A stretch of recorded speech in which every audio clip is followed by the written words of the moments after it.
Ой, урматтуу Михалка айылынын тургундары жана айымдары. Мен бүгүн бир нерсеге дуушар болуп, өзүм шок болуп калдым да.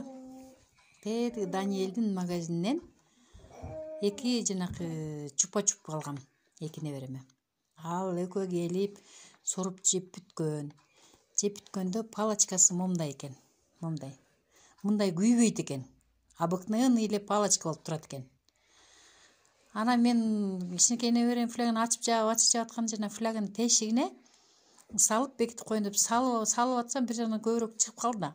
Анан баш жагын монтип ийсем эле монтип күйүп калып атпайбы?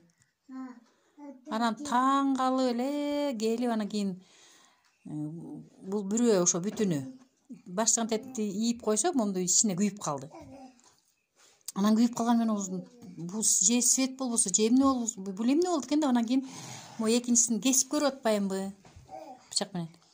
Кесип көрүп, анан эметсем мынакей момундай болуп калат экен. Анан кенеди эле ийненин учунан неметип туруп анан кийин тилиңе неметип көрсөң, до того уу экен. уу. Шумдук. Жана 15 сомдук. Баш жагы тоголок чупа-чупс эмес, башкача. Анан ошо моо дегенин ушунун чупа-чуп мояк башында экен. Анан карасак, ошо чупа-чуптун мояк башында тешик бар экен. Тешиги бар экен. Муну жеп бүтүшкөн да. Карап көрсөңөр, ишенбесеңер. Шумдук.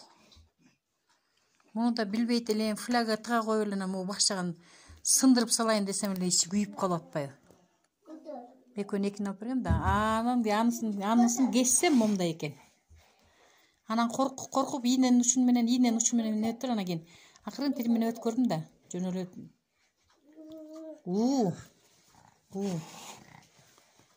шумдук. Бул деген неме? Живой доказательство да.